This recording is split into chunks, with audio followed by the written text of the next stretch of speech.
At first light, the Sphinx looks less like an icon and more like weathered coastline, its enclosure walls scalloped, corners softened, the stone seeming to remember rain. The schoolbook story points to Khufu and a tidy 4th dynasty date. The rock, under fingertip and eye, asks a harder question.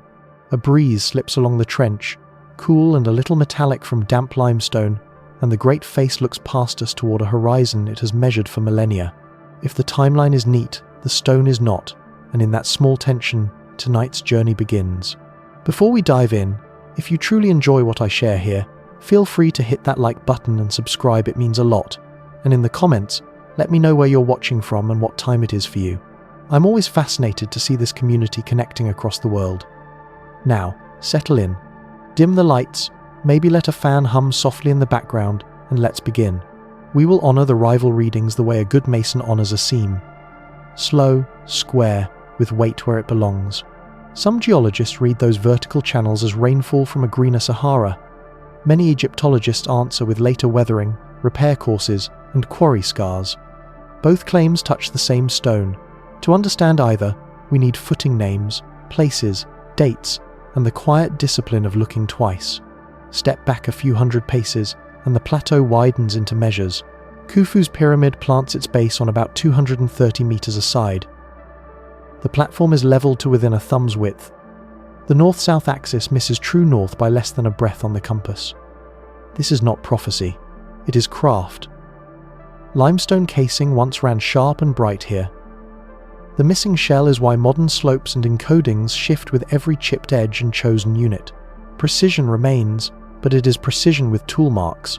The year 2580 BCE is not conjury, it is braided evidence. In a cave at Wadi al-Jarf, east of the Nile, a foreman named Mera kept a work log. Day 27, fine white stone from Tura loaded at dawn. Destination, Akhet Khufu. The ink sits in your mind like sun on water. Radiocarbon samples from mortar pull the dates toward the same century. King lists echo it at a distance. Quarries at Tura and Aswan, the workers' town southeast of the plateau, and the geometry itself tie the knot. A wonder becomes a work site without losing any wonder at all. Touch keeps us honest. On the north face, the morning wind lays grit into seams like a river into a bank. In the descending passage, the air drops cool along the spine. Breath fogs and vanishes. In the king's chamber, the granite smells faintly of iron until your palm warms it. The grand gallery's corbelled courses rise above like the inside of a rib cage. These are not metaphors pretending to be facts. They are small reports the body sends when numbers would like relief. Our compass for the night takes its bearings from here. North. Surveys and alignment. The tolerances that survive when missing casing and shifted corners are accounted for. And how a single chip can turn pie from presence to mirage. South. The Sphinx Trench, where rounded profiles and recut blocks must be read alongside repair histories and the long patience of time. East. Mathematics people bring to the pyramid the golden ratio, earth-scale multipliers and what remains after rulers, error bars, and lost revetments are invited to the table. West. The interior and below descending ways, a granite heart, narrow sky shafts, muon-mapped voids, and shafts that end in fitted slabs with copper pins, glinting in a camera's lamp. There will be temptations there always are at Giza. To turn a humming chamber into a machine, to let a clean ratio bear more weight than it can. To reach for Atlantis or visitors when patience would do. We will keep the wonder and ask the claims to carry a worker's kit, a date, a place, a tool, and a test they could fail. If they pass, we'll say so. If they do not, the silence we leave will be respectful, not theatrical. People thread this place together. A quarry boss curses as a sledge sticks on wet sand, and a team counts time with their voices. A scribe draws a straight line with a reed and a steady wrist. A priest marks dawn by the first flash of a bright star before the flood. In 2017, a technician in taped-off darkness waits, while muons drift through 60 meters of stone and tally in a suitcase of sensors. Change the tools and the calendars, and the posture of attention is the same. Knees bent, back straight, one small task done well before the next begins. Because this is history for sleep, our current will stay gentle. Every 8 to 12 minutes, when the mind asks for a new handhold, we will offer one an artifact, a harbour, a map, be a person, and then rest again, in the slow cadence that ruins deserve. No symbols, just breath, measure, and the kind of awe that does not need to shout. Hold one image before we move. The Sphinx at dawn, stones smelling of night, enclosure walls holding the memory of water, or the echo of long repairs either way. The patience of ages. To test which story the cliff is speaking, we need the supply lines that made Giza possible. So, in the next step, we will follow Mirror downriver and east to the Red Sea, where day 27 begins with ropes, tides, and boats of white stone aimed toward a horizon called Akhet Khufu. We promised to follow Mirror downriver before we argued about rain on the Sphinx. So we begin in the year of Khufu, at a Red Sea harbour called Wadi al-Jarf, where papyrus curls like a sleeping reed and salt dries in pale lace along stone piers. A foreman's hand lists crews, tides, and the same cargo over and over. Fine white limestone from Tura, bound for Akhet Khufu, the horizon of Khufu, Giza's great silhouette taking shape far to the northwest. From that harbour, the story runs by water. Boats ride the Gulf, are hauled across to the Nile, then work the river's slow brown spine north, hugging banks where cattle splash and children point. The crews time their loads to wind and current. A good day leaves rope creaking, palm fibre wet, men's backs dusted with a film of lime that turns sweat into pale streaks. At Tura, on the east bank opposite Memphis, the casing quarries glow like pulled teeth in noon light. Blocks addressed to tight tolerances, faces trued. Ours is sharp, then floated across to the west bank, where the Giza Plateau rises like a ledge above the flood. The horizon receives them. Khufu's platform is already cut, levelled within a thumb's width across the great square. The base courses begin to run. This is the part of the story that becomes miraculous by being mundane. Sleds on wet sand, teams chanting cadence, copper chisels brightened on whetstones until the metal shortens to nubs, surveyors sighting with sighting rods and cord, water laid in shallow trenches to find level by the patient logic of a mirrored sky. Day by day, block by block, a geometry takes on weight. The river brings more than stone. From far upriver near Aswan, barges deliver hard red granite quarry faces, still show the crescent scars of dolerite pounders, where massive beams for ceilings and chambers were coaxed from bedrock. The journey is long, nearly 800 kilometers. The unloading is careful and loud. Granite dust smells faintly metallic. When the sun moves off a newly set beam, it cools slowly under a mason's hand. Below the plateau, a town breathes in rhythm with the work. Southeast of the pyramids, the Hayt el Gharab settlement lays out its gridded streets, bakeries and barracks. Hundreds of bread molds, beer jars, fish bones and cattle remains speak of rations measured to effort. The cemetery nearby tells hard truths gently. Broken bones that healed straight, spines that show strain, but also care a community mending its workers so they could return to the work. Overseers' mastabas line the edge of the desert. Gang marks appear on blocks teams with names like Friends of Khufu, the sort of graffiti pride that makes a project feel owned from the ground up. Dates do not float free of these places. Radiocarbon samples taken from mortar bits of plant fibre, sealed when wet lime turned to stone cluster in the centuries, we call the Fourth Dynasty. King lists, recopied and imperfect, nonetheless place Khufu after Snefru and before Khafre. Their sequence nests cleanly with what the archaeology shows, the bent and red pyramids testing angles and methods, then Giza's confident leap in scale. A statistical tug-of-war plays out in the lab. Old wood effects can skew a date if a beam was ancient when burned for ash, but multiple studies across monuments and materials bring the range down to a narrow, reasonable band. The numbers, the logs, the quarries, the village, each on its own is not decisive.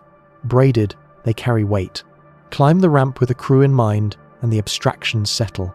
Imagine the rhythm of 100 feet gripping gypsum-slickened sledways, foreman calling time, the brief thud when runners meet wet sand at the lip of a course. At the corners, survey teams work quietly, checking squareness with cord and sighting poles. A hawk tilts over the escarpment, the air at midday tastes chalky. The west wind rifles loose grit into seams the width of a thumbnail. No myth enters here except the good kind, the one we tell ourselves when work that should be impossible becomes ordinary by being divided into parts. Inside the monument, the craft becomes intimate. The ascending passage tightens the breath. The grand gallery lifts the spine. The king's chamber, the granite heart, holds a box plain as a held breath. Tool marks on ceiling beams, mason's lines faint under corbel, the polish where blocks were eased into contact and never moved again. These are the signatures we can trust. They speak a language of habit: how many strokes before a chisel is turned, how far to undercut a boss so a pry bar can find purchase, how to leave a hair's breadth of light at the seam until weight makes the joint invisible. None of this denies debate, it simply earns our footing. When we later test whether the pyramid quietly encodes elegant numbers, we will do so on top of a platform leveled by water and cord, not by wish. When we stand in the Sphinx's enclosure and read the stone for rain or repair, we will bring with us a century of Khufu made visible in ledgers, streets, quarries, and boats. The mundane is the miracle's skeleton. Without it, wonder sags. A last sensory note before we turn. Dusk on the plateau smells of bread and dust. Far below, the village ovens breathe out a warm yeast reek. Up here, limestone holds the day's heat like a sleeping animal and lets it go slow. The causeway dims to a grey ribbon. The city beyond begins to sparkle. Somewhere, in a jar kept dry for a lifetime and then lost, a foreman's next page once waited to be written. Day 28. Now that the ledger is open and the map has edges, we can walk back to the Sphinx with both feet on stone and ask the cliff face to tell us, carefully, what kind of weather it remembers. We left the boats, the bread moulds, and Mera's neat ledger to walk back up onto the rock. With the supply lines in view, the Sphinx's trench feels less like rumour and more like a page we can read. The air down here shifts a few degrees cooler. It smells faintly of damp limestone and dust. When you trail your fingers along the enclosure wall, the surface moves from chalky to slick in a span no wider than your palm. A map of softness and strength laid into the bedrock long before chisels arrived. Stand facing the north wall and you notice it first. Vertical channels, some finger deep, that step down the cliff in irregular runs. Corners are rounded like river stones. Ledges are softened where you expect crisp break. To one reader, this is the handwriting of rain sheet flow cascading over a once exposed scarp again and again in a wetter climate, cutting along natural joints and widening them with time. To another, it is the slow work of an arid place. Wind-borne, sand-abrading faces. Salts migrating up from the damp floor, crystallizing, and popping flakes loose. Repair courses interrupting the grain. The same cliff, two readings. The geology under our feet helps explain why the rock seems to contradict itself.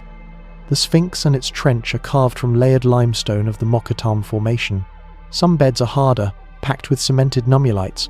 Others are softer, more marly, more willing to melt under weather. Where a hard band caps a weak one. Water, whether rare, heavy rains or capillary rise from the floor, works the weak layer faster, and the edge rounds into the familiar scoops you can see from the viewing platform. Put your ear to the wall, a child's trick, but useful, and you can almost hear the difference when a fingernail taps. Bright on the tough layers, dull on the friable ones. Now, add human time. The Sphinx has been patched many times. Along the flanks you can trace repair blocks from the New Kingdom onward, rougher courses refaced in later eras, modern cement intervening where ancient plaster once held. These skins change how weather reaches the core. They trap moisture in some places and shed it in others. Remove a patch and a wall forgets its usual way of drying. Add a patch and you create a lip where drip concentrates. Over centuries, the sequence of interventions can produce patterns that look, at a glance, like the steady handwriting of one process, when in truth, several hands have shared the stylus. Why then do some geologists argue for rain? Because the channels in the enclosure walls trend vertical across beds, as if carved by downflow rather than crosswind. Because the rounding is deep in sheltered zones. Because the African humid period roughly 7,000 to 4000 BCE set. North Africa under heavier greener skies than today. In that window, gullies cut where now there is dust, and paleolakes dotted the western desert. If the Sphinx stood exposed then, the argument goes, it could have taken the kind of water that writes these shapes. Why do others demur? Because the Sphinx's face, neck, and headdress show later recutting. Because quarry scars and tool marks in the trench indicate Old Kingdom extraction and shaping. Because salt weathering in arid limestones produces rounded profiles and vertical scallops. When moisture rises, evaporates, and bursts crystals in pores. Because repair histories, not published in a single neat ledger, have repeatedly altered exposure.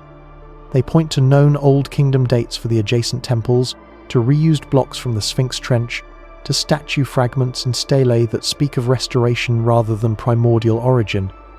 And they ask for a single standard. If the cliff speaks of rain, Let the rain's date be trapped in something dateable. That last request is the heart of it. What evidence would decide this kindly? A securely stratified Old Kingdom floor or ramp sealed against the enclosure wall, cut by the same channels tying form to date. A mortar sample, undisputed in context, from a weathered ledge that can be radiocarbon tested. A buried repair course that intersects an eroded profile with a dateable organic trace. Or a fresh, full petrographic and isotopic sweep through the wall's depth that can tease salt cycling from rainfall signatures. These are not exotic demands. They are the same tests we asked of Mira's papyrus and Khufu's mortar. The Sphinx deserves the same patience. For now, the field is mixed. Walk clockwise, and you will meet details that pull you in both directions. On the west wall, some channels seem to step, where softer beds retreat. On the south, you can trace where repair stones sit proud of the original, catching drip lines that did not exist before they were set. In the floor, the damp gathers in cooler months and dries to a crust in heat, a cycle perfect for salt growth. At the statue's chest, recutting from the New Kingdom is clear to the eye. Wind and sand since then have their own story to tell. The African humid period remains a powerful context rather than a verdict. It tells us that heavy rain did visit this plateau within the last 10,000 years. It does not tell us what was standing here to meet it. If the Sphinx predates the dynasties, that claim will have to cross the same bridge Mira's ledger crossed, from plausible climate to dated stone. Until then, we can allow two truths to sit side by side without rushing them into one. The cliff face remembers water well. The sculpture we see has lived many lives of repair. Take one slow breath with the place before we go. In late afternoon, the trench goes quiet. Swallows flick in and out of the shade. The limestone cools and takes on a faint scent like wet chalk. A fingertip on the wall comes away white. Whatever else we say, the rock is still rock patient, specific, unwilling to hurry for our theories. Next, we will step out of the trench into the sun and let numbers make their case. Claims of circles and ratios, of pi and elegant slopes. We will bring rulers, not reverence, and see which figures remain standing when the measurements are done. We stepped out of the Sphinx trench with 2 readings in our pocket and a promise to test claims where stone becomes number. So we walk to the north base of Khufu's pyramid, to a single surviving casing block white Tura limestone planed so smooth it reflects morning like bone. A century and more ago, W.M. Flinders Petrie knelt near here with steel tape and notebook, chalking tiny marks on warm stone while a plumb bob steadied in the breathless air. If there is a code, it should stand up where rulers touch. Begin with measures that have faces and corners. The pyramid's original base, reconstructed from sockets and casing traces, runs roughly 230 meters per side. The platform's level varies by only a couple of centimeters. Its cardinal alignment is astonishing. The north-south axis misses true north by only a few arc minutes, a sliver of sky you could cover with a fingernail at arm's length. None of this requires magic, only obsessiveness with cord, water levels, sighting poles, and many years of patient checking. But the precision remains a kind of quiet thunder. It earns our attention before any talk of constants begins. Now to the famous claims. You have heard them, that the perimeter divided by the height yields 2 pi, that the slope tucks the golden ratio into its profile, that the pyramid scales to Earth itself. These are beautiful ideas, but beauty has to survive the red pencil. Take pi. Use the traditional Old Kingdom design figures base 440 cubits, height 280, and the perimeter, height ratio comes close to 2 pi. Use modern reconstructions. Perimeter on the order of 921 meters, height about 146.6, and you still land within a whisker of 2 pi. Yet here is the sober part. The pyramid we measure has lost its casing, corners have battered, and height is reconstructed from a missing apex. Tiny changes in any of those produce outsized shifts in the ratio. When a single chipped corner alters the base by centimeters, the last decimal place of a constant is not where honesty lives. What survives is this. The builders achieved a form so regular that a circle's whisper can be heard in its proportions, whether or not anyone meant to whisper it. Consider the golden ratio. If you express the design in royal cubits, a height of 280 and half base of 220, the slant height works out close to 356. The slant height divided by the half base hovers around 1.618, a neighbor of phi. But the Egyptians did not write in phi. They built with a seked, a slope measured as horizontal run per cubit of rise. A sect of 5.5 palms per cubit, 5.5 parts out of 7, makes an angle of about 51.84 degrees, the very slope often reconstructed for Khufu. It is perfectly possible that the elegant fraction 5.5, used because it makes surveying and stone cutting predictable, happens to land near a number we revere. The ore is not lost, it simply moves from secret knowledge to visible craft. Then there are the Earth measures. Multiply height or perimeter by some factor and arrive near the planet's radius or circumference. The factor most often chosen, 43,200, is tied by enthusiasts to the precession of the equinoxes, but factors are free unless evidence ties them down. The builders left us gang marks, masons' lines, and 1,000 details of method. They did not leave a conversion key between cubits and the globe. If an echo is there, it will have to endure tests stricter than coincidence. Before the numbers run away with us, walk the base again with the tape in mind. The pyramid's side lengths are not identical to the millimeter. Each face has subtle bulges and losses where casing is gone. The angle you compute depends on whether you use core, casing foot, or surviving socket. Petrie, Cole, and modern surveyors after them did not settle for a single value. They reported spreads and probable errors. When we stack claims on top of measures, we should do the same. The wonder that remains after this trimming is not small. Think of the tolerances required to lay out 4 lines to the horizon and have them meet so squarely. Think of teams kept in true over decades, through weather and politics, working by eye, cord, and water. Think of a slope held so steadily that the pyramid still reads as one surface, even after its shell has been pulled away. You can trace a fingertip along the surviving casing and feel the faint meniscus where one block kisses the next. Numbers need not be hidden to be astonishing. Sometimes they are simply embodied. There is one last quiet lesson the measurements teach. Patterns that are real survive shifts of unit. Whether you count in inches, meters, or cubits, the monumental facts do not change. The alignment to the cardinal points is extraordinary. The leveling is extraordinary. The regularity across such bulk is extraordinary. Claims that depend on a preferred cubit length, a single angle chosen from a range, or a sacred scaling factor lose color when the ruler changes. Claims that rest on stone the way water finds level, the way a second yields a stable face remain calm under every system we try. The air turns a little cooler toward evening. Limestone holds the day's heat and lets it go grain by grain. A tape reel snaps shut with a bright click. A pencil leaves a fine grey smear on the page. We have weighed the constants and kept the care. Now, with our rulers put away, we can go looking for the spaces numbers hint at but cannot show. The downward passages, the granite heart, the narrow skyways, and the void discovered by particles drifting through stone. The ladder rattles against damp limestone, and the air turns cool, mineral-scented. A rope light paints a pale stripe down a narrow shaft beneath Khufu's causeway, the sound of distant pumps mixing with a soft echo that seems to come from the stone itself. We have left the sunlit geometry of numbers for a different kind of map, the one you feel in your palms, rung by rung, as Giza reveals its underworld, not as legend, but as layers. From the last part, we measured what the pyramid does and does not encode. Here, we shift from rulers and slopes to voids and volumes. Beneath the plateau, the story is less about codes than cut rock, shafts, chambers, quarries, and a few genuine enigmas that modern instruments have begun to outline with surprising delicacy. Start with the place where the chill first rises, the so-called Osiris shaft, entered through a tunnel that runs beneath Khufu's processional way. In the late 1000, 992nd and early 2002nd, archaeologists cleared 3 stacked levels here, roughly 10 meters, then another 13, then a final drop to a square chamber around 9 meters across. At the deepest level, a central basin holds a basalt sarcophagus on an island, with water often pooled around its sides. The romance of the name suggests myth, but the finds are sober. Late-period pottery and shabti figurines, coffins in a Saite style, evidence that people reused these spaces millennia after the Old Kingdom.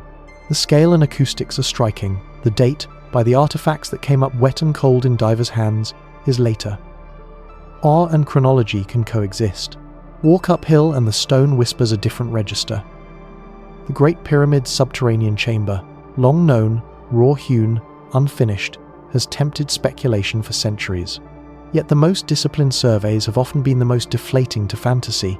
In the late 1962nd, Luis Alvarez and colleagues hauled particle detectors into Khufu's pyramid and read cosmic ray muons like an X-ray of rock.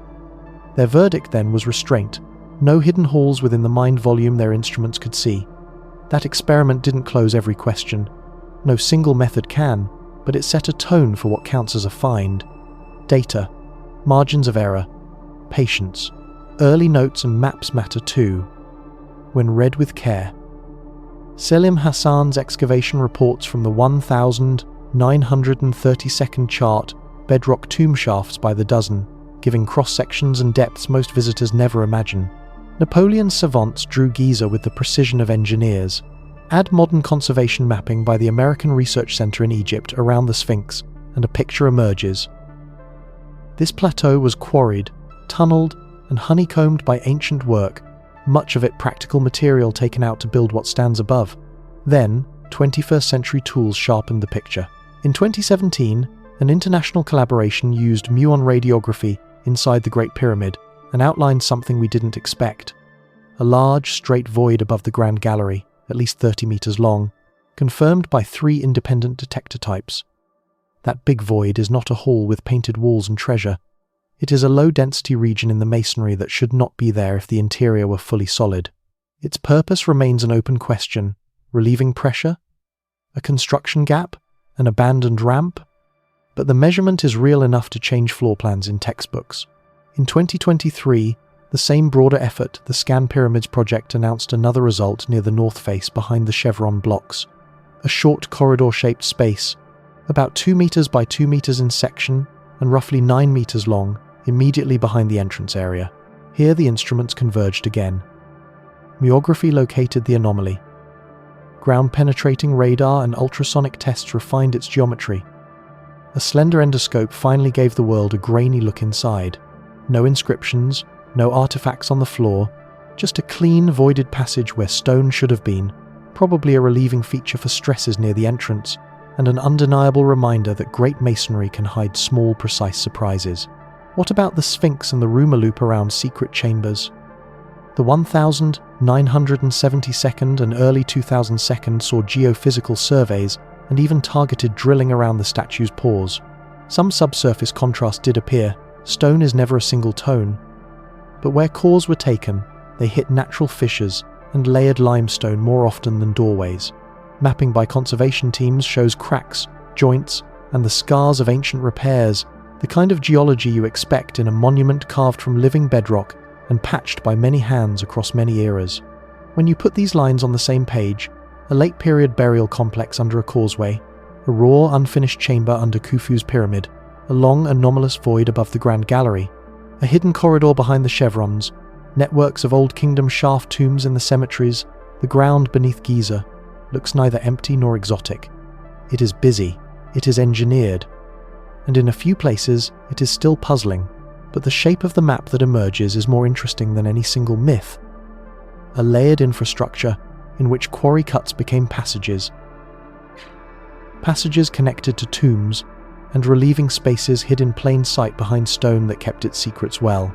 The wonder is not that a hollow earth waits down there, it is that careful instruments, when asked good questions, keep finding small, elegant absences exactly where structural logic says they might be. In the half-light below the plateau, silence has a texture, the drip of water at 30 meters, a whisper carrying farther than it should along a bench of limestone, the steady hum of equipment as a camera peers through a gap the width of 2 fingers, and there is one more thread to pull those narrow rising shafts too tight for a person, the ones that seem to go nowhere until a lens meets a stone door with copper pins. In the next part, we follow the little robots that climbed them, and the moment a hole the size of a coin opened into the most restrained mystery of all. The stone breath you hear underground changes timbre when a space opens on the far side of a wall. Leaving the cool pools of the Osiris shaft behind, we climb back inside Khufu's pyramid and kneel where only instruments can go, the Queen's chamber. Here the air is still, tasting faintly of gypsum and old dust. On the south and north walls, 2 square mouths no wider than a hand rise away into darkness. They are not for people, they are for a mystery that travels by lens, light, and patience. From last time's measured voids and hidden corridor, our path narrows into these Skyways, the Queen's chamber shafts. They were noticed in the 19th century, when Wayneman Dixon pried into the stone and uncovered small passages angled steeply upward. He drew out 3 humble objects now called the Dixon relics: a copper hook, a rounded dolerite ball, and a sliver of wood, the sort of workaday things that feel like fingerprints. A century and a half later, that tiny cedar fragment resurfaced in a museum drawer and, when tested, yielded a radiocarbon age thousands of years old. It doesn't rewrite the pyramid's date. The old wood problem is real, but it does rehumanize the shafts. Someone left tools inside a space too tight for shoulders. Each shaft is about 20 centimeters square. The northern one jogs around obstacles, doglegging before tilting upward again. The southern one climbs more smoothly. The king's chamber has its own, larger shafts that break to daylight. The queen's do not. In 1993, a German engineer named Rudolf Gantenbrink sent a small, tank-tread robot called Upu out up the southern queen's shaft, its camera sending back the neat, pale gleam of Tura limestone, joints so regular the light stuttered evenly as it rolled. 60-odd meters on, a surprise, a fitted limestone slab closing the passage, with 2 small copper pins protruding flattened loops seeming to have been hammered over. Not a collapse, not rubble, a deliberate end. Nearly a decade passed. In 2002, under a live television glare that monuments rarely deserve, the Pyramid rover crept up the same route. A pencil-thin drill kissed the slab and opened a neat round hole. The camera peered through. Beyond, a tiny cavity, clean, quiet, and another flat stone sealing the way farther on. No chambers, no artifacts, no inscriptions, just a door behind a door in a space no person could ever use. On the north side, later work revealed a similar slab near the end of the shaft's winding course, confirming that both passages terminate in something deliberate. If not meant for feet, what was this meant for? The pyramid builders measured slopes using a seked, how many palms of run per cubit of rise. The shafts rise so steeply and so tightly that function must be inferred from design, not footfall. The simplest reading is structural. The blocks we call doors may be staging, the plugs set late in construction to brace the last delicate courses, their copper loops used to maneuver them. Another reading is ritual. Old Kingdom doors wore copper-clad fittings and bolts. These little pins could be the symbolic echo of such closures, translated into stone at the ends of sacred channels. There is one more datum, small but telling. In 2011, a new snake-like camera slipped through the hole drilled nearly 10 years earlier and looked not only outward but backward up at the rear of the first slab. On the hidden face, tiny red lines and marks appeared. Painter's guides, the same quiet working language masons used on blocks elsewhere in the pyramid. The copper pins, seen from behind, were not wires, they were loops and terminations, flattened and fixed in a way that belongs to carpentry and door furniture, not to electrical fantasy. The impression deepened. These are closures, finished with care even where only stone would ever see them. None of this makes the shafts less strange. Their angles are not arbitrary. Later astronomical arguments point out that shafts from the king's chamber sighted stars meaningful in the Old Kingdom sky. The queens do not break through the outer face. Their blocking stones sit deep within the body of the pyramid, immaculate and mute. If they were merely vents, they would vent. If they were merely relieving spaces, they would not end with copper-fitted plugs. Instead, they feel like messages composed in the grammar of engineering, dimensions that carry ideas instead of breath. A note of humility belongs here. Robotics brings the eye, it does not bring a date. The copper pins do not carry names. The little cavity beyond the first slab does not carry offerings. And yet the engineering is eloquent. The limestone is planed, the joints are regular, the copper is finished even in darkness. The second door waited for a camera and returned only its own existence, proof that the builders deliberately withheld completion from us, that some spaces were meant to be perfect in their inaccessibility. The quietest thrill of all is scale. A space the width of a hand runs the length of a small house between joints you could easily miss if you were setting 3-ton blocks by torchlight. Someone set those joints. Someone checked the angle. Someone pressed a copper loop flat against gypsum and patted it once, satisfied, though no living eye would see it again. If the pyramid has secrets, they are kept not in hidden vaults, but in the discipline of hiding small perfections in places only stone can know. From here, our line of travel widens again. The shafts return us to the rooms we can stand in the descending passage, the grand gallery, the granite heart, and to the question that hums in their empty air: If this was a tomb, why is its story unsaid? In the next part, we will stand quietly in the king's chamber, feel the granite cool our palms, and ask what absence means when it fills a room. The little camera's light fades behind us, and the hush of the Skyways closes like a palm. From those narrow shafts we widen our step, ducking into places made for bodies, not robots. The descending passage, the climb through the grand gallery, the antechamber's grooves, and finally, the granite heart. The air cools as we lean in. Hand on stone, you can feel how the pyramid trades brightness for weight the farther you go. Down first, because that is how the builders began.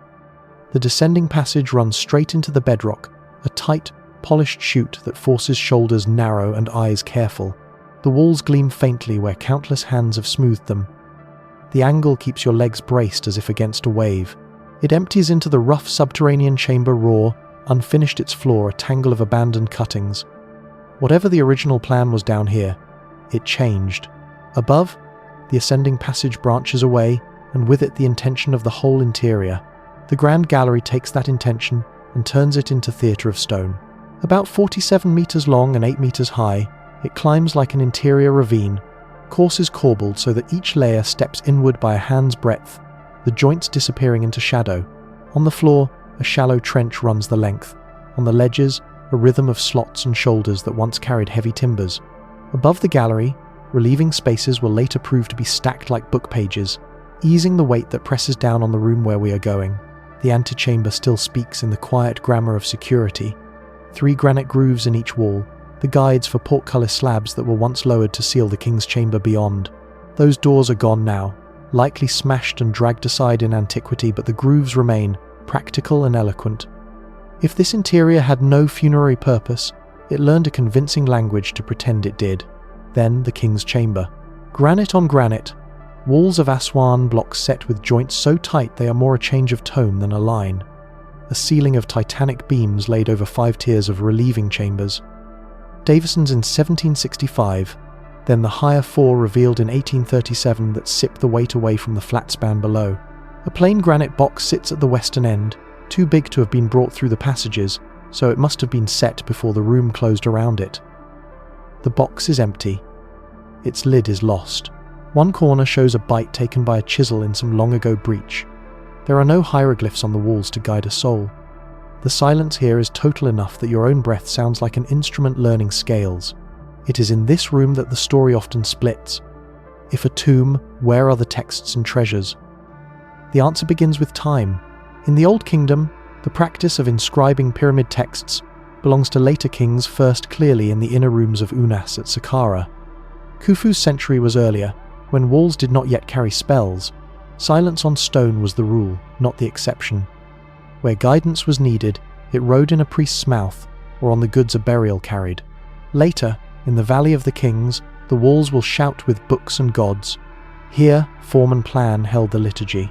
Then there is theft, prosaic, destructive, and very old. The slope of the ascending passage was sealed in antiquity with granite plugs. The Caliph's tunnel, hacked around them in the 9th century, found only the emptiness we see. The portcullis slabs were long since wrecked. If Khufu lay here, his body and goods likely vanished deep in the Bronze Age, when organised robbery was practically an industry. The Great Pyramid's emptiness is not unique. Looted chambers across Egypt repeat the same story in the same quiet. Set that against the context outdoors, where the purpose is anything but silent. On the south side of Khufu's pyramid, boat pits were cut full size into the bedrock.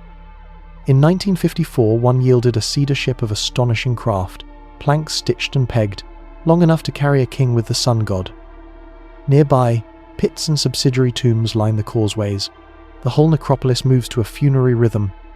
A monument without a mummy is not a monument without meaning. What of the plainness of the granite box? Its austerity does not argue against a burial. Granite coffer, no carving. Lid lost, it matches other Old Kingdom coffers in being more engineering than ornament. In the antechamber's grooves you can see how the system would have worked. Portcullis slabs lowered, the last teams backing out under flicker and dust. Above the chamber, in the relieving spaces, quarry marks in red paint label stones for placement. In one, a work gang wrote the king's name, the way crews tag a beam on a modern site.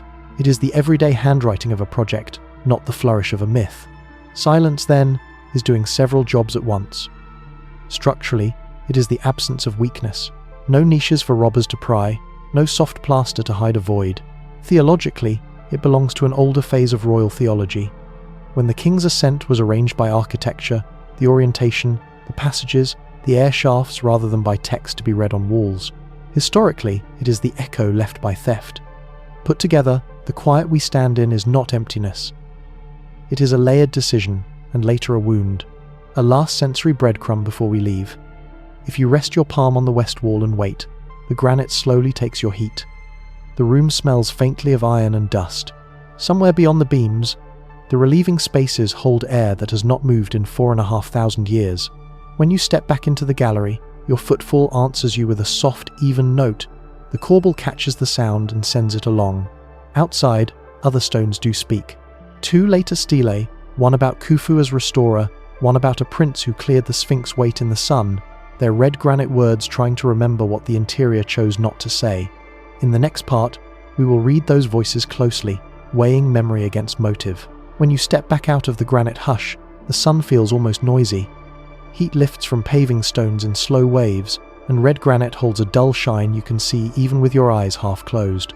We have just left a room that refuses to explain itself in words. Out here, 2 stones try. They are centuries apart in time and tone, but together they let us ask a fair question. When a later voice speaks for an earlier monument, what is memory and what is mirror? The first voice is a late period piece known today as the Inventory Stela.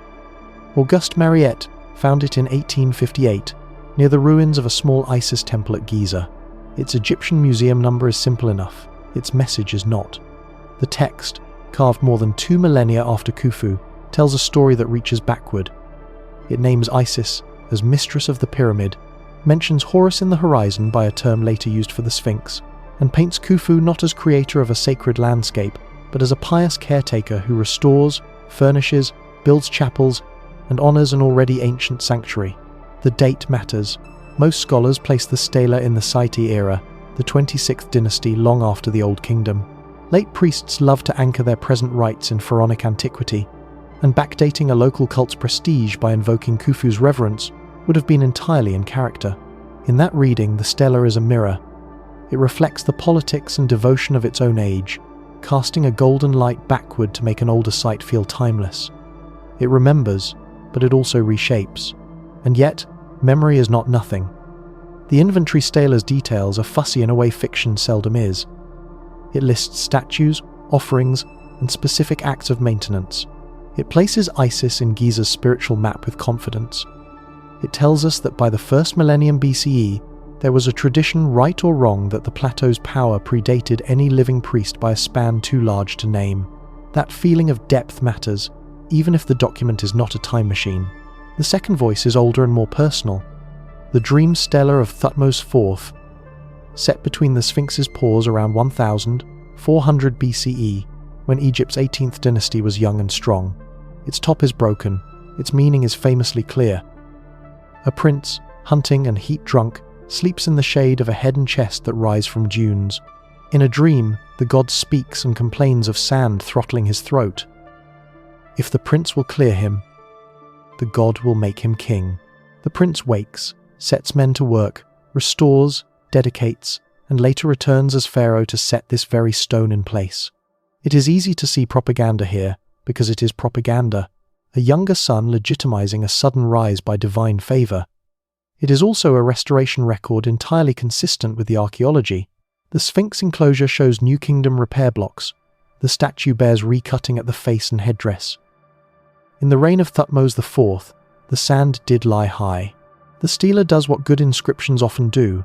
It takes a practical act, ties it to a cult, and makes a political argument without losing touch with stone and sweat. Lay the 2 pieces side by side, and a pattern surfaces that is larger than either. Egypt's rulers often claimed the virtue of restoration. Seti I and Ramesses II wrote themselves into older temples as careful sons of the past. Saite officials framed their works as renewals of something original and purer. The language of repair was the language of right order. In that context, Khufu as restorer in a Saite text and Thutmose as restorer in a New Kingdom text sit on the same shelf. They are mirrors that want to be windows. So what can we responsibly say these stelae remember? The dream stela remembers sand and clearing, and it remembers a name for the Sphinx as a living god of the horizon.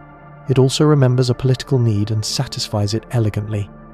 The inventory, Stela, remembers an Isis cult at Giza that needed a pedigree, and it remembers the useful fiction that Khufu's piety could supply it. It may also preserve a faint echo of something truer, that Old Kingdom kings often met older things and wrapped them in new meaning. Memory is messy.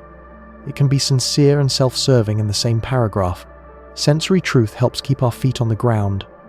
Stand in front of the dream stela on a hot day, and the pink of the granite looks almost wet. The carved sun disk at the top edge glints as if alive when a cloud moves. If you lean close, the incised hieroglyphs are deeper than you expect, crisp where sandals cannot brush them, softened where hands linger. The stone smells like warmed iron. You are not in an argument. You are with a voice that someone chose to make loud. And what of the Sphinx as older than the pharaohs, the whisper some readers take from the inventory stela? That line, if it ever lay on a stone, has not reached us. The stela we have is a late period text with an Old Kingdom cloak. It shows us how later priests imagined Khufu. It does not show us Khufu. If we want his century, we still need mirrors ledger, mortar dates, quarries, and the sober grammar of a worksite. If we want the New Kingdom's relationship to the Sphinx, we have a prince's boast backed by reparations in the rock. None of this drains the magic. It changes its colour. Instead of a hidden sentence that solves Giza, we get two public inscriptions that reveal how Egyptians in very different centuries conversed with their own past. One is devotional theatre, one is royal dream. Both look backward with purpose. Both, read carefully, make the ground feel deeper under our feet. We will end where the voice is quiet, back inside, where words give way to sound. In the next part, we set a palm to granite and listen for what the room itself is tuned to do, how certain spaces hum, and why a note at the edge of hearing can feel like a hand on the ribs. The last thing the stele gave us was voice. The first thing this room gives us is tone. Step back into the king's chamber, and the air feels close and clean, with a faint metallic scent from granite that has held still for 45 centuries. A whisper does more than travel, it lingers, darkening the corners for a heartbeat before fading. Clap once, softly, and the room replies with a low, even bloom. Not every technology hums in wires. Some hums travel through ribs and stone. We have just weighed words carved centuries apart. Here, there are none. So we listen.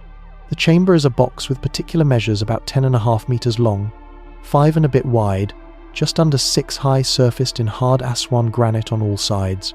Smooth, massive, and nearly parallel planes make a textbook for room acoustics. Certain notes stand up easily, others die.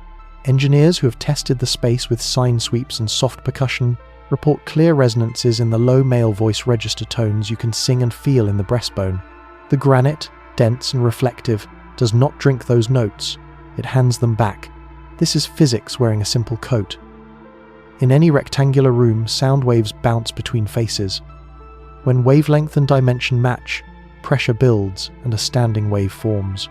The king's chamber's longest dimension favours a low note, the shorter axes stack higher ones above it. The result is a little ladder of tones distributed through the space. You can find them by humming slowly from low to high. Where the room agrees with you, the sound seems to thicken, and your chest answers. It is not magic. It is also not ordinary. What could anyone have wanted with a room that answers like this? The safest place to begin is with things we know Egyptians used. Rituals in Egypt involve voice-intoned prayers, call and response, and the steady pulse of instruments.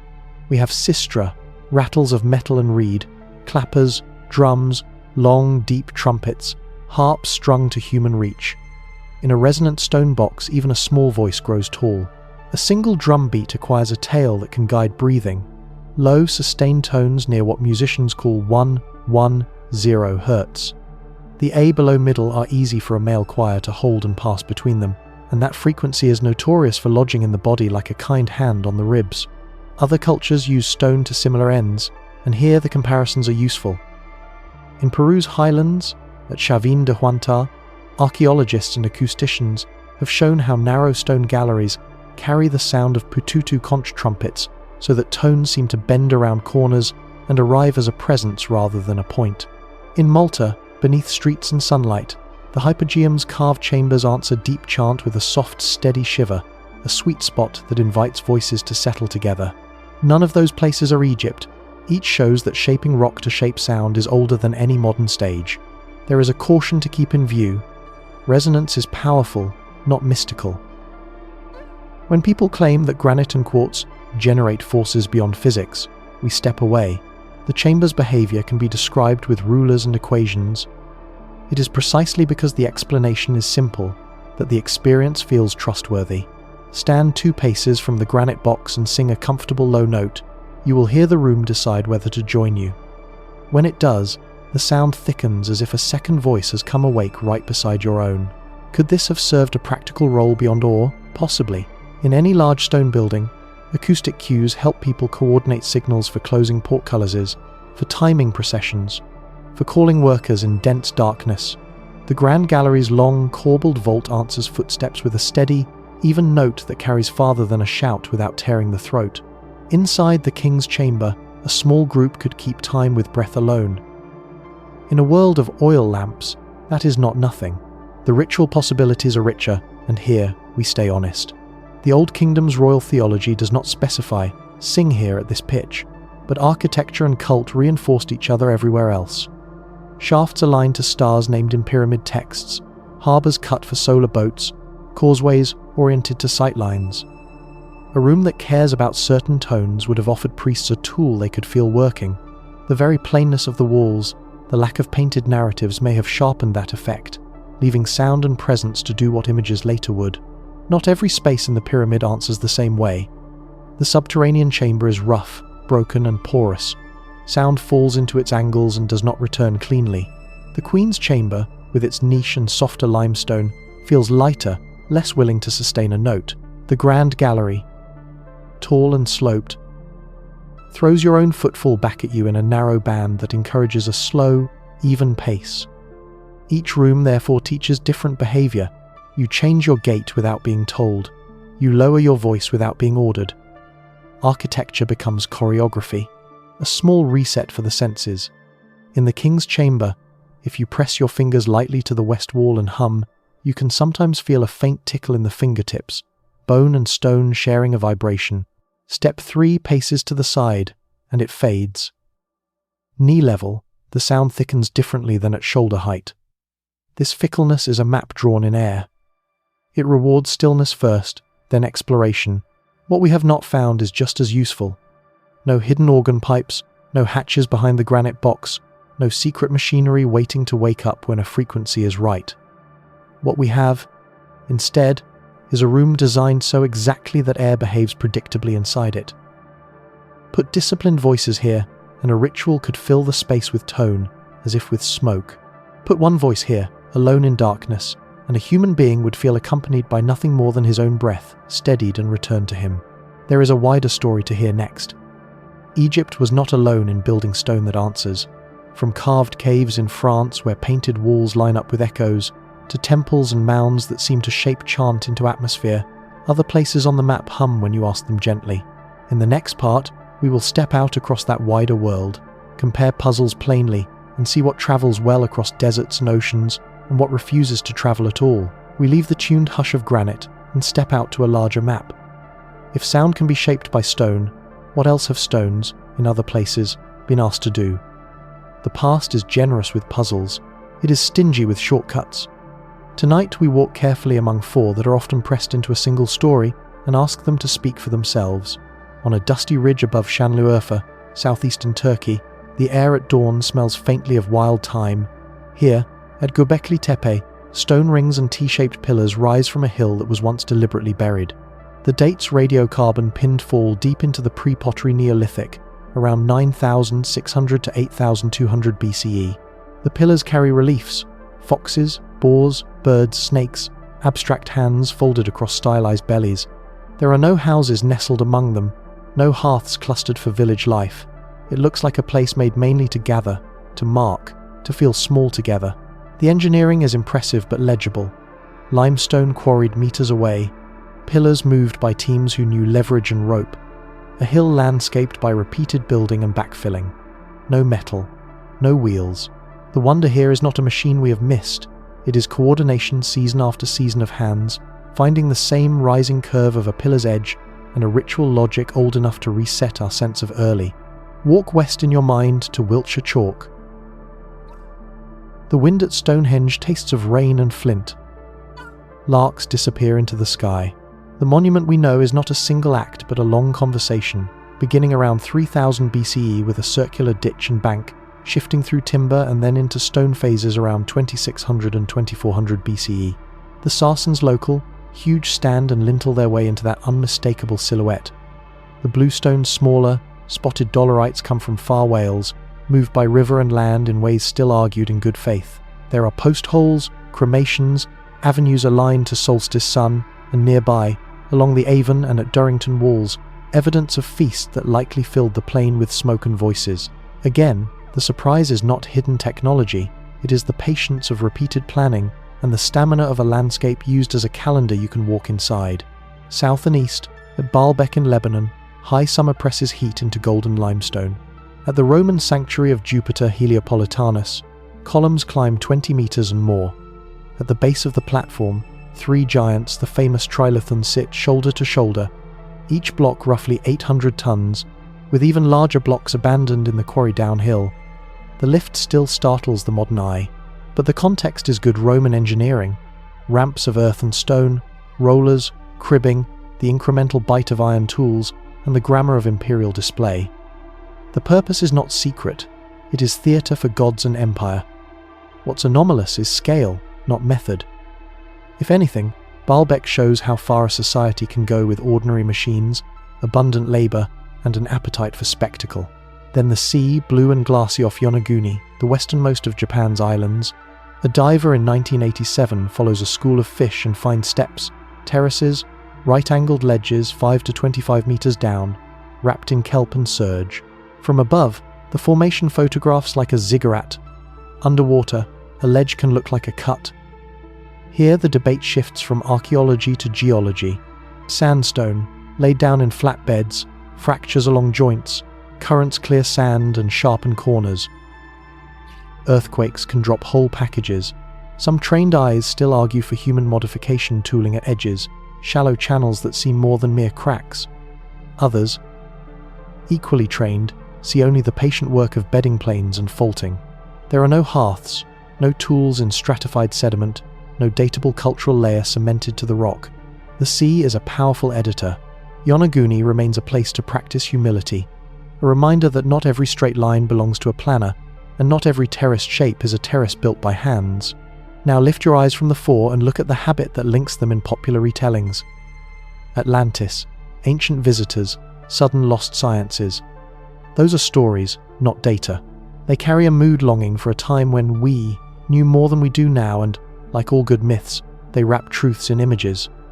Civilizations have risen and fallen, skills have been forgotten and regained, seas have erased coasts. But when we test the details, the evidence asks us to slow down. Göbekli Tepe's pillars sit in a stratigraphy that shows local quarrying and organic rubbish you can date. Stonehenge grew in phases we can dig, with antler picks and potsherds for context. Baalbek's blocks live in a construction tradition we can follow across the Mediterranean. Yonaguni has yet to yield a trench full of pottery or charcoal that would push it from geology into archaeology. The past repays patience, it punishes parachutes, a sensory breadcrumb to carry forward, dust on a tongue at Göbekli Tepe when the first light hits a carved fox, chalk squeaking under a boot at Stonehenge, the warm high rasp of cicadas against limestone at Baalbek, the cold push-pull of surge over a visor at Yonaguni. The body is very good at telling us where we are. It is less good at telling us how old a cut is, or whose hands made it without help from fire, seed, bone, and ash, the small datable things that stitch a claim to time. None of this drains wonder, it relocates it. The marvel is that people without metal or the wheel could gather in such numbers and hold a plan for generations. The marvel is that farmers and priests could read the sky into earth with enough accuracy that the sun still finds their stones. The marvel is that a block as big as a house can be coaxed into place by slow physics and human stubbornness. The marvel is that the sea can fool us so well we argue for decades and still owe it another dive. In the next part, we'll get very practical, a short checklist for good mysteries. What would actually falsify a cherished Fringe idea? What would truly injure the mainstream story? Dates, tools, ramps, quarries, inscriptions, the modest proofs that hold when the metaphor fades and the ruler comes out. On a plywood table in a Giza storeroom, a plastic bag crackles softly when a conservator lifts it. A walnut-sized clot of pale mortar, tagged in neat script, core masonry NE corner 1925 sealed joint. The room smells of dust, ethanol and linen. A red pencil waits beside a caliper. After a tour of big claims and bigger stones, this is where certainty begins, with crumbs, context, and questions sharp enough to risk a no. From our last walk among far-flung puzzles, the lesson was patience. Here we put that patience to work as a checklist not to win an argument, but to give each side a clear way to lose one. Good mysteries get better when they face tests that could actually hurt them. So we ask for things the ground knows how to give. Marks, fibers, ramps, ratios, and the plain handwriting of tools. Start with words in the right place. Quarry marks and gang graffiti inside sealed spaces are timestamps no rhetoric can replace. The relieving chambers above the king's chamber carry red paintwork crews, placement notes, the king's name visible since the 1832nd. A fair standard for the mainstream is simple, more of the same, in contexts that were closed by antiquity and opened with modern documentation, ideally under multiple observers. A fair standard for the skeptic is equally clear. Show that those marks are late or tampered with by producing sealed, untouched context that contradict them. For the Sphinx, a pre-Old Kingdom inscription in primary position, naming a lion guardian or a Horus in the horizon, would be weighty. Late-period texts about ancient restorations are interesting. Older ink in original stone would be decisive. Then the crumbs on the table. Organics we can date. Mortar and core joints sometimes trap straw or chaff. Wood wedges rot invisibly inside a joint. Plaster keeps flecks of palm fiber. A fair standard is not one date, but a suite. Short-lived samples taken from clearly sealed, primary contexts. Pre-registered sampling. Split between independent labs. Error bars reported without romance. If a series of such dates from the Sphinx enclosure bedrock say, organic films beneath a weathered protrusion later covered by Old Kingdom masonry cluster millennia before Khafre, the pre-dynastic case would have footing. If radiocarbon from the pyramid's primary mortars, across faces and levels, continue to fall in Khufu's century, the baseline holds. Tools write their own cursive. Under a microscope, copper chisels and dolerite pounders leave signatures different from hardened steel or rotary cutters. Drill holes, if present, betray their feed by the rhythm of grooves. A responsible test asks us to collect tool marks from sealed, undisturbed surfaces on the back faces of blocks never meant to be seen, on core stone newly revealed by controlled conservation, and compare them to experimental marks made with period tools on matching limestone or granite. If the microstriations match Old Kingdom experiments again and again, the extraordinary is unnecessary. If they do not, the burden shifts. And sharply. The big question that always returns is not why, but how. Ramps and scaffolds leave scars. Cribbing sockets, foundation berms, leveling cuts, anchor holes, deposits of fill with characteristic gravels and clays. Some traces are already mapped around Giza quarry faces bit into the plateau, the broad swaths where material moved, the rough scars of temporary works. A fair standard for any novel ramp theory, internal spirals, zigzags, long straight causeways is prediction before proof. Map the exact stones that should be disturbed, the voids that should appear on muon radiographs, the post holes that should line a slope. Then look. The same standard applies in the negative. If repeated muon scans and core borings fail to find the predicted internal ramps where physics says they must be to work, the theory gets crossed off without drama. Numbers too need standards. If the pyramid encodes constants pi, the golden ratio, Earth's measures the code should survive our rulers and our pedantry. A fair test requires using original design surfaces, casing, sockets, rather than eroded core. Publishing the range and error, not a single cherry-picked value, showing the pattern across multiple monuments built by different crews, and best of all, finding a text from the period that describes the design rule in the language Egyptians actually used, seked, palms per cubit, not modern irrationals. If the ratio clings only when a preferred cubit is chosen, a broken corner is ignored, or a scaling factor is waved into place, the music fades. If the same proportion reappears in other 4th Dynasty projects, within published tolerances, and a mason's guidelines on casing blocks match it in paint, we have something stronger than coincidence. For the Sphinx and the Rains, geology deserves a moment of respect and a narrow target. Arid salt weathering and episodic rainfall can mimic each other's handwriting. To move the needle, we would want a dated sequence that ties form to time. For instance, a calcite skin on a weathered rill with uranium series minimum ages older than 3000 BCE, overlain cleanly by Old Kingdom repair stone, or an undisturbed Old Kingdom floor abutting a heavily scalloped wall, its own mortar sealing an erosional profile already in place. Petrography that distinguishes upward salt cycling from downward sheet flow, repeated on cores across the enclosure, would help. One cliff face, 2 readings, but a well-chosen core can teach the cliff to speak in years. We also owe the adventurous claims their best day in court. If the Great Pyramid was a machine rather than a tomb, the stone ought to say so. In physics we can hold fittings, residues, coils, channels that connect, wear in places where nothing ritual touches, metals in arrangements that make electrical or hydraulic sense, and a pattern that repeats across parallel monuments without funerary goods. If space energy is not what is meant, then ritual will have fingerprints lamp soot where procession stalled, pigment where hands touched, small deposits that match known offerings. Silence can be structural, it can also be rhetorical. Either way, it leaves residue if people used a room for anything but theory. All of these questions are less thrilling than a revelation. They are also kinder. They tell each story exactly what would wound it. The mainstream, to be injured, would need sealed context that deny its dates, or a body of tool marks that can't be made by tools it says were used, or logistics that cannot be squared with earthworks we can actually find. The Fringe, to be strengthened, would need pre-dynastic datable material tied to specific sculptural features, or repeated, error-tolerant encodings accompanied by ancient description, or machinery's hardware in a room we can still walk into. In both cases, the standard is the same: sealed, stratified, replicable. A last sensory note before we end the day's work. The conservator nudges the mortar flake onto a clean tray. Under a loupe, a straw fragment looks like a pale thread in snow. She notes provenience, draws a tiny map, and closes the bag with a soft zip. In that quiet, the pyramid is not a riddle or a sermon. It is a place that tells the truth when asked the right way. For the final stretch, we'll stop asking and listen instead. Back to dawn on the plateau, to a hand on warm casing stone, and to what remains after dates and arguments settle the durable ore of work well done, and the open questions that make sleep easy rather than tense. From the red pencil and mortar crumbs, we step back into light.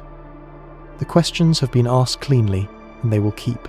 What's left at the edge of evening is not a verdict, but a kind of posture. How to stand on this plateau, and let the work itself teach us how to look. The stones begin with craft. A base about 230 meters to a side, sits level within a couple of centimeters. 4 edges aim so close to the cardinal directions that a fingernail at arm's length could hide the miss. Those are not incantations.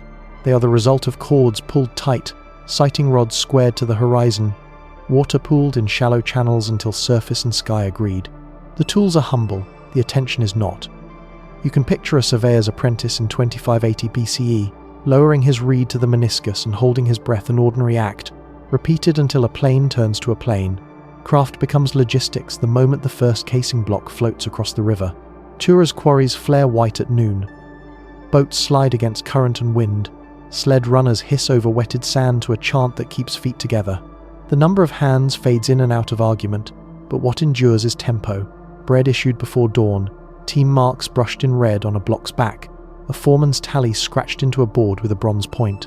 The Haitel Gurab streets hum with ovens, hundreds of bread molds exhaling yeast and ash because accuracy eats and precision sleeps under a roof. The wonder here is not one impossible lift. It's the daily braid of thousands of possible ones. In the sky above the worksite, astronomy without instruments wider than a hand anchors the plan. A bright circumpolar star hovers near an imaginary north, and priests mark that pause with posts and sighting lines. Solstices swing like gates, the sun opens and closes, and somewhere along a causeway, a shadow falls where it should. Kate Spence once argued that a pair of stars Kochab and Mizar could have served as a moving, annual calibration to true north. Whether or not that specific pairing was the trick, the principle stands. With patient repetition and good memory, the night is a measuring stick. Leadership over decades is the least visible technology and the most decisive. Sneferu tests angles at Darsha until stone learns to stand. Khufu inherits the lessons and the crews. Khafra and Menkori ride the momentum while shaping it to their names. A king's gaze is not enough. Quartermasters count barley, boatwrights patch seams, overseers keep gangs together through the aches of a long project so that tolerances don't wander when a season does. A monument rises not because someone commanded it, but because thousands of someones believed that tomorrow's course would meet today's cleanly. Inside, silence plays its double role, structural and theological. Portcullis grooves in the antechamber are mechanical plain speech. The empty granite box is engineering that happens to cradle ritual rather than describe it. The king's chamber does not narrate. It answers with tone. A slow note near 110 Hz fills the ribs and steadies breath. A drum would have done as much for a procession on the gallery's ledge. If you want to know what an Old Kingdom ritual felt like, you will get closer with a voice and a room than with a diagram. Humility rounds the edges of everything that follows. The Sphinx's trench remembers water and repair. It can carry both truths, until a core tells us which came first. The big void above the Grand Gallery is a measurement, not a myth.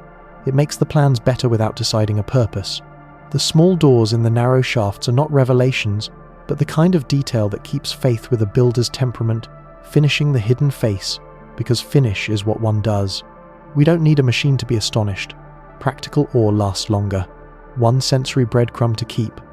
Just before sunrise, the casing block at the northeast corner holds the night's cool like a jar. Your palm warms it. The stone smells faintly of rain even when there has been none, an illusion made by dew. Far below, Cairo starts to blink and murmur. Up here, for a measure or two, the plateau has the stillness of an instrument waiting to be tuned. We've honoured the rival readings without turning either into a performance. We've let ledgers, tool marks and shafts speak in their own small voices. What remains is a way to carry the place, not as a solved riddle, but as proof that careful attention, human-scale tools, star-watching by eye, management that outlives a reign can stack into something the size of an argument with time and win on points. If there is a lesson fit for sleep, it is that wonder does not require shortcuts. The stars still rise over Giza. The same slow sky that set a surveyor's line now sits silent while airplanes drift through it. When you next see the constellation of Orion, you'll know that a shaft once favoured a star in his belt, and that favour was earned with wrists, not with secrets.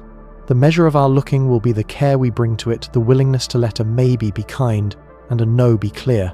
In a moment, we'll stack the books at your bedside, quiet sources, patient pages, and then close the room. For now, take one last breath with the stone and let the plateau recede to a soft edge where questions can rest without hard corners.